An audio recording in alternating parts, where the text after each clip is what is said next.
One of the things that I talk with boards about and nominating committees and governance committees about a lot is what kind of board they want to have, sort of good starting point. And I found over the years that a lot of boards and governance committees haven't given much thought to what sort of board do we need, what fits with our organization. And so I sketched this out as the beginnings of a tool to use, and it's only a part of the spectrum. You might think over here on the far left, down below the screen, is the early stage company where the board actually has to fill in for management sometime. That's a normal starting place for an early stage company. And you might think off to the far right somewhere is like the board of directors that you need for, say, a Fortune 10 company. Organizations evolve, they go through different phases, and they need different kinds of boards. So one of the things I talk to some companies about is what I've called an everyday board and others a strategic board. I'll give you an example. Two companies, both clients of mine, roughly $2 billion in revenue, roughly the same price to earnings multiple, similar on a lot of economic measures. Both traded on the NASDAQ. One needs an everyday board. Single product, limited geography, just a region of the United States. Emphasis is on operational excellence. They generate enough cash to fund all their operations. The other, same revenues, multiple products, multiple distribution channels, sells all over the world, engineers all over the world, manufacturers all over the world, bleeding edge technology, lots of intellectual property.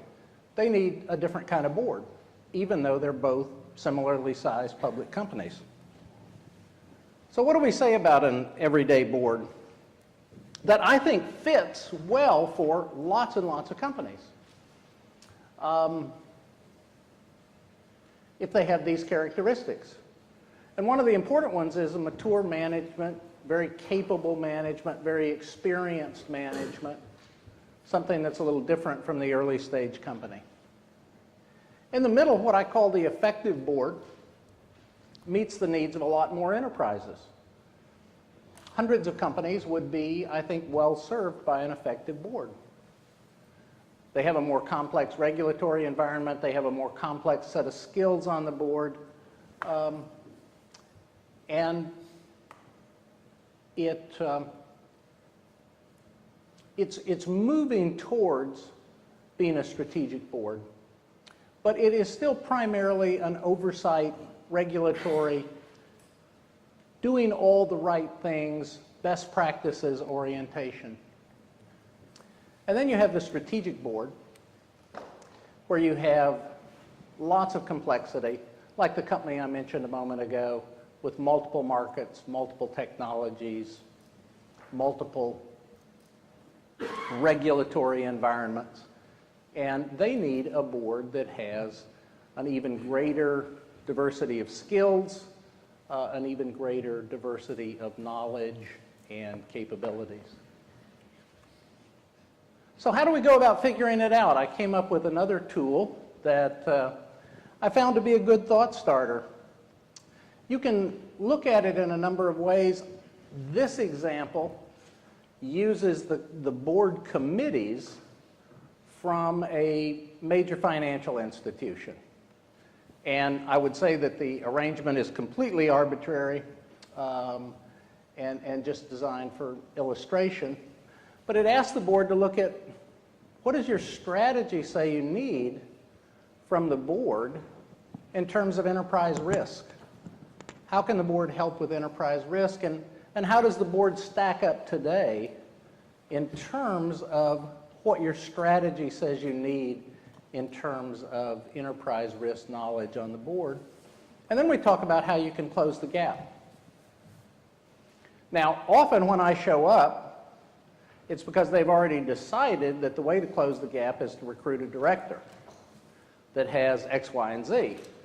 So sometimes it's interesting to go back with them to a little earlier stage and say, well, you know, there are other ways you can close the gap in your capabilities.